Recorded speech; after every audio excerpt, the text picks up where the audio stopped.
Do you know about estrogen? I'm Stephanie. I'm a nurse practitioner and type 2 diabetic, and I'm here to help you avoid the long-term complications from type 2 diabetes. This month is International Women's Month, and I am highlighting how type 2 diabetes uniquely affects women. So today we're going to talk about estrogen. I'm sure you've heard about estrogen, but I bet you didn't know that it has a lot more functions than just menstrual health. As you know, estrogen is a female sex hormone. Males do secrete it, but it's a lot more abundant in females. It's responsible for ovulation, menstruation, pregnancy, but it also affects our mood as well, specifically in regions of our cognitive function and memory. It helps our bone health by preventing calcium loss, and then it helps our blood vessels stay healthy by staying flexible, right? We don't want rigid blood vessels. That's an increased risk of stroke and heart attack.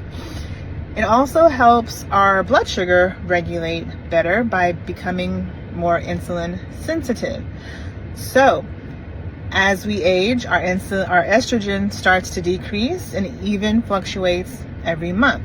Right before our cycle, our estrogen takes a nosedive, and if you are type 2 diabetic, you probably realize, or maybe you haven't, that your blood sugars are more erratic and higher right before your cycle. You just have less help on board, unfortunately.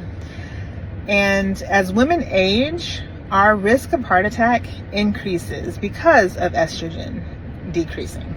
Women actually with type 2 diabetes has a 3 times more risk of having a heart attack than women without diabetes. The good news is it's not all bad. We can actually do some things now that'll keep our heart healthy, prevent bone loss, and just overall help us avoid those complications from type 2 diabetes. And as you probably know, eating a balanced meal is super important, especially eating broccoli, cauliflower, flax seeds, chia seeds. These specific foods are going to help increase estrogen production, as well as exercising on most days of the week, and incorporating weights is going to be super important. The more muscle you have on board, it protects our bones and makes them stronger, and it actually helps us become more insulin sensitive as well. So you're preventing that insulin resistance, helping our blood sugar regulate better, and overall lower that A1C. Sleep is also underrated. We really need more sleep than we think.